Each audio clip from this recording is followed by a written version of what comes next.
Në këtë kryqëzim të Tiranës, në bulevard me kryeministrinë, ndërtesë në Kuvendit ose ish Komitetin Qendror, është një nga monumentet më të vizituara në Tiranë. Sa herë kaloni në këtë zonë, unë po të rrotullohem për ta parë, do të gjeni gjithmonë grupe turistësh të cilët ndalojnë për të parë 3 objekte, të cilat të vendosura në natyrë përbëjnë një lloj personifikimi të historisë së Shqipërisë. Po i nis një nga një.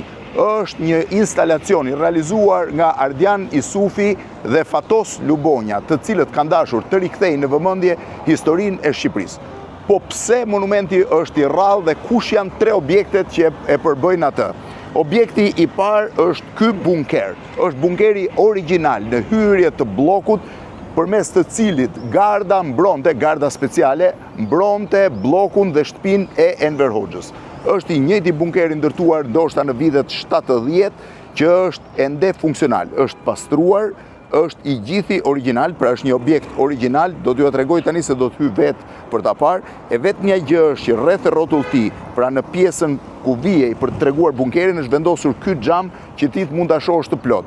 Bunkeri ka vetëm platformën e betonit të bërë të re dhe gjithçka tjetër është origjinale. Shiheni, edhe shkallët e hyrjes, edhe pjesa e sipërme dhe pjesa e brendshme, madje edhe nëse dal këtu pjesa e instalimit të mitrolozit që është këtu.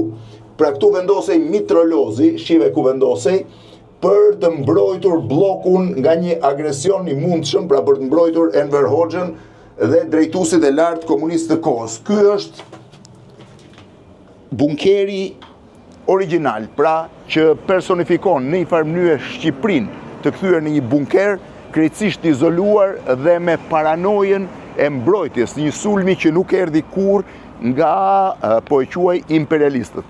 Thash, bunkeri është aty ku ka qenë, është ruajtur origjinal, madje pak më tutje mund të dallohen dhe kanalet të cilat çojnë tunelet e nëndheshme, shiheni këtu, të cilat çojnë në shtëpitë e drejtuesve komunistë të kohës. Është tuneli i largimit nga shtëpia e ish kryeministrit Mehmet Shehu, ku ai vrau veten në vitin 1981. Janë shkallët me cilat ti zbret dhe futesh në bunkerët e nëndeshëm, ndërkohë që në këtë drejtim është shtëpia ish kryeministrit Mehmet Shehu, i cili natën e 18 dhjetorit vitit 1981 vrau veten. Thuhet gjithmonë kushtet e një krize nervore, por në fakt Mehmet Shehu ishte shënjuar për t'u eliminuar. Pjesa e dytë e instalacionit, ndoshta nga më interesantet, është kjo këtu.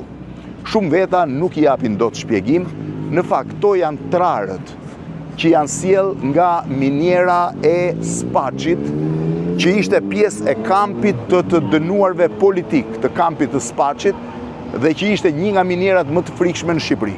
Janë gjetur dhe sjell nga Fatos Lubonja, janë trarët origjinal, të cilët tregojnë se si me kilometra të tërë në thellësitë e Spaçit nxirrej mineral në këto kushte. Kryesisht duhet ecje i përkulur, sepse kaq ishte lartësia maksimale e minierës dhe brenda saj kanë humbur jetën shumë persona. Kampi i Spaçit u ngrit në vitin 1968 dhe funksionoi deri në vitin 1991, fillim vitit 1991. Ishte kampi më famkeq i Shqipërisë, po dhe fatkeq për shumë prej njerëzve që u mbyllën aty. U mbyllën disident, u mbyllën njerëz nga më të kulturuarit e Shqipërisë, sikurse edhe të dënuar ordiner. Kampi i Spaçit ishte historia e frikshme në një farë mënyre e represionit komunist. Pra, bunkeri që tregon izolimin dhe mbrojtjen, paranojën e udhëheqjes lart komuniste.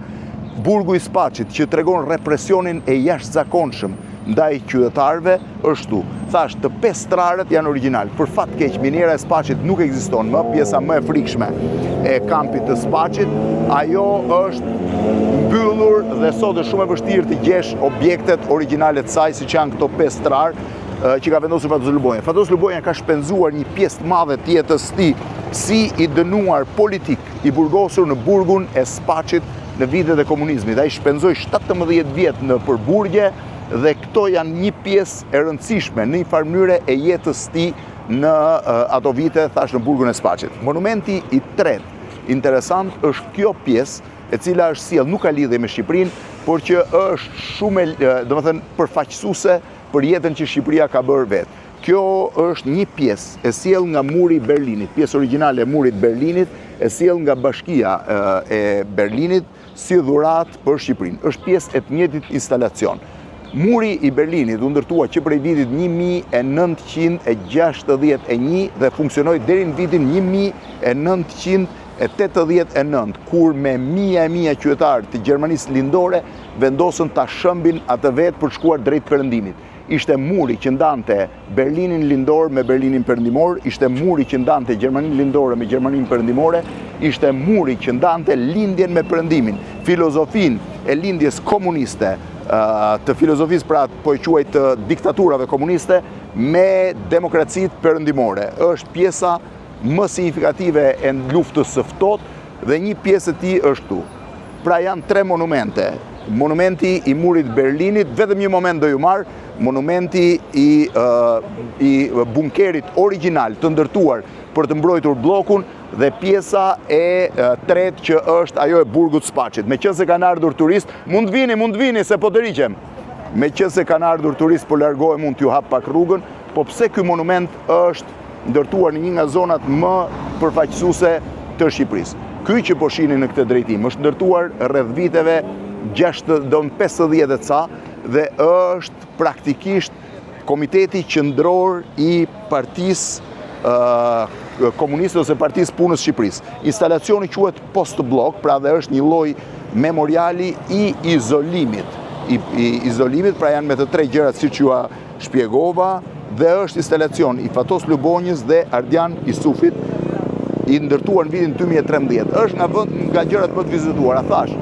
Është në një pjesë të rëndësishme të historisë Shqipërisë, me komitetin qendror që ishte edhe zemra e Partisë Komuniste Shqiptare të kohës, me godinën e kryeministrisë, e cila u ndërtua nga italianët në vitet 1940-41 dhe është ndoshta ndërtesa më e bukur që ka kjo pjesë e bulevardit, që përfaqëson pjesën e pushtimit, kjo përfaqëson pjesën e izolimit dhe diktaturës komuniste, kjo është rruga e famshme e bllokut, e cila që prej vitit 1947 deri në vitin 1990 mbeti totalisht e mbyllur. Ktu qëndronte, eksaktësisht në këtë vend, qëndronte një treshe rojesh të armatosura me Kalashnikov dhe përtej kësaj vije nuk mund të kalonte askush. Madje në këtë rrugë, pak më tutje, veç Enver Hoxhës nuk mund të kalonte dhe asnjë antar tjetër i byros politike. Përballë është hotel Rogner, i cili simbolizon ndryshimet e mëdha ekonomike dhe politike në Shqipëri, sepse u bë i pari hotel perëndimor me standarde perëndimore i ndërtuar në Shqipërinë post-komuniste rreth vitit 1993. Ndërsa në këtë anë është një lulishte që mbetet ku është shtëpia e ish-kryeministrit Mehmet Sheut, që sikur se thash, vrau veten në 18 dhjetor të vitit 1981. Është ky instalacion, pra që po shihni, që është një prej monumenteve më të vizituara në Tiranë. Tirana është pak e varfër me monumente historike, por ky është nga më të vizituarit sepse në një farë mënyre përfaqëson të gjithë paranojën e viteve të komunizmit.